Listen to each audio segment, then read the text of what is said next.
But overall, I agree with Sean. He creates content on YouTube under Actual Justice Warrior if you want to check out his content. But what he says there is totally true. Greetings and salutations, loyal viewers of this channel. My name is Sean, and today I want to talk about this so-called mansion tax in the state of California and how a year in, it is essentially a resounding failure. And in fact, it had very many additional unintended consequences that nobody could have seen coming except for people who have paid attention to all of these schemes that they put forward in the state of California, who of course could have predicted that exactly what happened was definitely going to happen. Now, we're going to get into this, but before we do, I want to thank everybody who signed up over on actualjusticewarrior.com/join. Give me the money. Give me the money. Okay? And remind you that on Saturday, April 27th, in Austin, Texas, Vulcan Gas Company, I will be at Mines Fest. Link to tickets top of the description. Promo code AJW for 20% off. So in April of last year, California implemented the so-called mansion tax. Now, this was sold to voters as a way to punish those evil-doing rich bastards with their mega mansions, while simultaneously funding affordable housing projects, helping tenants fight against their evil landlords, and all this other nonsense. But like many other ballot initiatives that have been passed in the state of California, this one has completely backfired. The revenue promise has not been raised, and I'm going to explain to you in this video what exactly went down and why everybody should have been able to see this coming. So as the Washington Examiner reports, this was sold to voters as a tax on mansions. What the measure actually does, in reality of course, is put a 4% levy on almost all properties sold between $5 and $10 million, and a 5.5% tax on properties sold for $10 million. These include not just large homes or mansions in Bel Air, but gas stations and commercial real estate, condominiums, and apartment complexes. So already, and I mean already, you should understand why this tax ended up resulting in less development of apartment complexes, which of course is the key thing that you need to do if you want to drive the cost of housing down. But if you don't know, if you're unaware, let me explain to you from the perspective of somebody who's about to marry a person who works in commercial real estate in New York. Well, essentially the way that this works is that when you go over a certain number of units, and I believe in California it's on average around 15 units, you hit over that $5 million threshold. The developer ends up building that up, they buy the land and all of that, and then eventually they're going to sell that project off to somebody else because the developer is not necessarily a property manager, but at that point in time, they're going to be subject to that new tax. And this has caused developers, by the way, in combination with higher interest rates, to realize that it's not all that profitable to build in Los Angeles. So of course, the result of this proposal is that these very same types of construction projects that you absolutely 100% need, that were already incredibly difficult to build in the state of California due to laws like CEQA. By the way, Kirk Wilcox actually has excellent videos breaking down how this is the primary problem in the state of California. This is what's causing it to be so difficult for them to build affordable housing. And actually, the state of California puts out a report every 4 years or so that says that they need to reform CEQA, and they never do. Instead, they come up with scams like this. So these projects have completely and utterly collapsed in Los Angeles. Now, of course, this has discouraged lenders from offering mortgages on and developers from building the very multifamily projects, like I said, that you need. And since 2/3 of the homes, single family in Los Angeles, their asking price is $1 million, working class families often have to rent these very same buildings that are no longer being built at alarming rates in order to actually live in the city of Los Angeles. Now, if you're not aware that these multifamily type dwellings are where the nation is going, especially in unaffordable places like California, take this fact. Nationwide from 2022 to 2023, these kind of permits ended up dropping due to interest rates by 19%. Now, in the state of California specifically, they only dropped by 5%. So even with the interest rates and all of that going on for the state of California, even with all the restrictions related to CEQA, there still were below the national average statewide in terms of these permits actually being applied for and being issued. That being said, in Los Angeles, which again is a city with a housing crisis, the only distinction is that they passed this mansion tax. they dropped a lot higher, more closer to the national average. In fact, above the national average. So in Los Angeles County, they dropped by 19%, which is the equivalent to the national average and way higher than the state of California overall. And Los Angeles, the city, they dropped by 24%. Higher than the national average. Now, the other thing that I want to point out to you guys is that there was two prongs to this. They were going to tax the mansions, and you know what? If these mansion people, they're not going to build or develop, it doesn't matter because they're going to raise so much money, unbelievable dollar amounts in order to build affordable housing, in order to help tenants and all of that. And remember, when this started, they were pledging that they were going to raise about $672 million to $1.1 billion in a single year in these mansion taxes. So you know what? You're not going to build apartments over 15 units. So what? Nobody cares because they're going to raise all that money and the taxpayer is going to do it for you. Except when the receipts actually came in, they ended up raising $215 million. And in fact, while nationwide, these 5 million plus homes sales fell by 19%, in the city of Los Angeles specifically, they dropped by 68%. Almost 70% of sales just completely evaporated, and this has caused the tax receipts that they expected, of course, to completely collapse. Now, this is an infinitely foreseeable process, and in fact, this is something that always gets brought up anytime Democrats and Republicans argue about taxes. And this is, the Democrats will say, this is how much this behavior could have been taxed based on a previous year. So if we raise this tax, we're going to earn this much money because that's just basic math. This is called flat scoring. I forgot the exact word, but don't worry about it. Now, the flip side of that flat scoring model that you'll often see presented by Democrats in terms of tax increases or tax decreases is what is called a dynamic scoring model. And this is what Republicans often put forward when they're arguing that their tax cut in the long run will actually generate more revenue, because what they like to say is that human beings are in fact human beings. They respond to incentives. And if you put an increased tax on something, that's going to change behavior and possibly generate less revenue.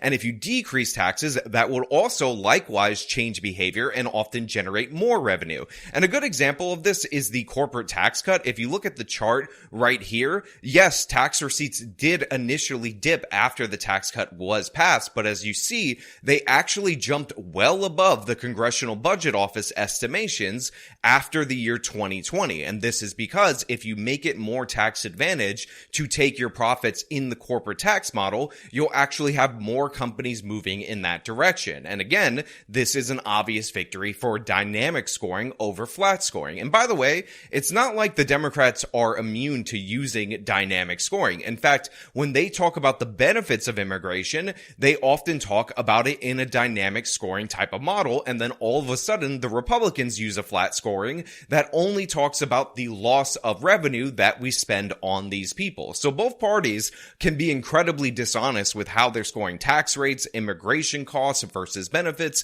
and all of that. But the fact of the matter is, when it comes to tax rates, the proof in the pudding is in the taste, but they're not making that pudding in California and Los Angeles anymore because it's been taxed to hell. Now, of course, there's always going to be denial, so supporters have actually bragged that the legislation has funded $23 million on eviction protection and tenant outreach, and $28 million to distressed tenants and landlords. And while that look over there kind of strategy might sound good to some people out there in the audience, some people who are going to continually vote Democrat no matter what, I should point out that none of those policies have anything to do with reducing the cost of rent, reducing the cost of housing. And in fact, you could argue that adding additional protections on the tenant side end up, of course, raising the cost of housing, raising the cost of rent. I mean, California is a state that is already dealing with similar squatting problems as New York City and other left-wing states that make these housing units that could be rented, could be out the market,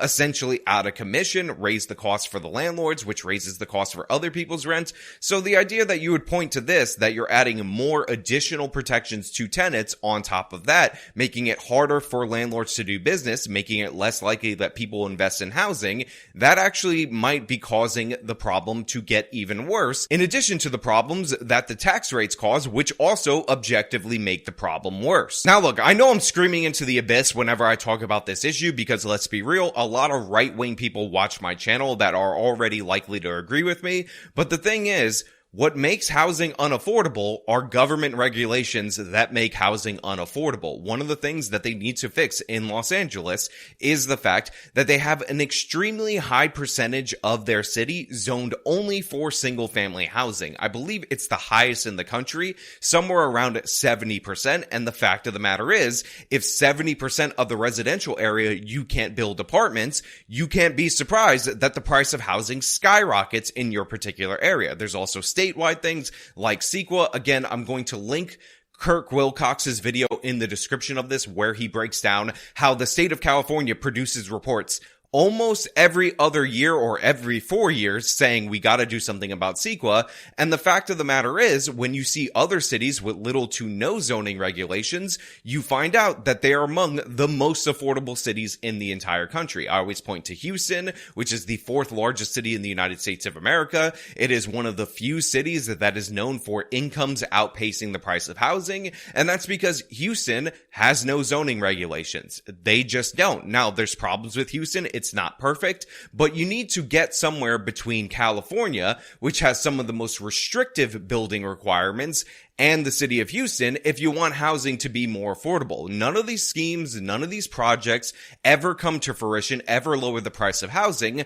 because the problem is in fact the government. They're the ones creating the issue, and the fact of the matter is you need to fix that problem at the root if you want people to actually be able to afford to live in your city. All of these affordable housing projects are absolute scams. When the government builds housing, as we saw with them trying to build 1-bedroom apartments for homeless people, the costs explode exponentially, get up to about $800,000 per unit. And of course, they're almost never going to be built. Maybe in 2055, they'll eventually finish that one apartment complex. But the thing is, they're counting on revenue streams from things like the mansion tax that are at 1/3 to 1/5 of what was promised. Look, the fact of the matter is, and I know this is going to sound crazy, I know it might sound a little too oversimplistic, but what you need to do if you're in Los Angeles, if you're in San Francisco, if you're in New York City, if you want people to be able to have more housing, is to let people build more housing. You need better NIMBY protections, because in California, you have all these people based on open space requirements and all these other things voting against the development of all these different housing complexes. There was one sequel horror story that I will never forget, where somebody filed a lawsuit against this company or developer that was trying to build. In preparing for this race, I talked to a lot of developers and contractors, and the stories they told me. Larry, I had a 2,000 home development project all ready to roll. I got sued. I cut it down to 1,000. I got sued. I cut it down to 500. I got sued. Now it's 200 homes, 22 years later. 22 years had passed. 22 years.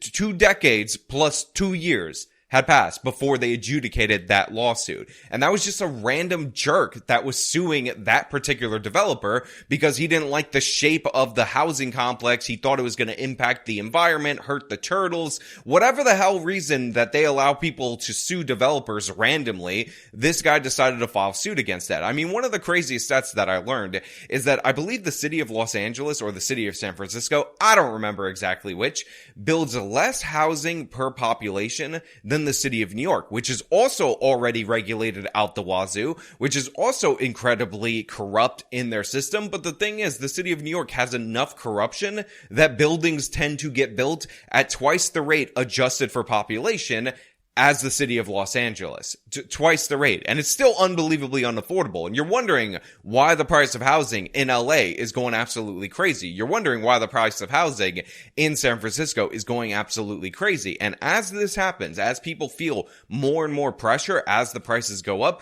they're going to constantly vote for more and more tenant protections because they think that is the solution and the developers are their enemies. But in reality, in actuality, it is the very government offering you protection that is in fact your enemy. On top of that, it's also the well-connected developers that don't have to deal with competition, the well-connected established landlord companies or landlords that don't have to deal with the new people coming into the market to compete with them that are on the side of preventing building from happening. On top of that, it's also homeowners, because if you already own a home in the city of Los Angeles, in the city of San Francisco, your property values are going through the roof, and that's because you are using using your power to vote to essentially attack other people who would move to your city, would move to your state, future residents, which I honestly think is a violation of the Equal Protection Clause. The idea that you can attack other Americans from moving into your city, drive up the cost for them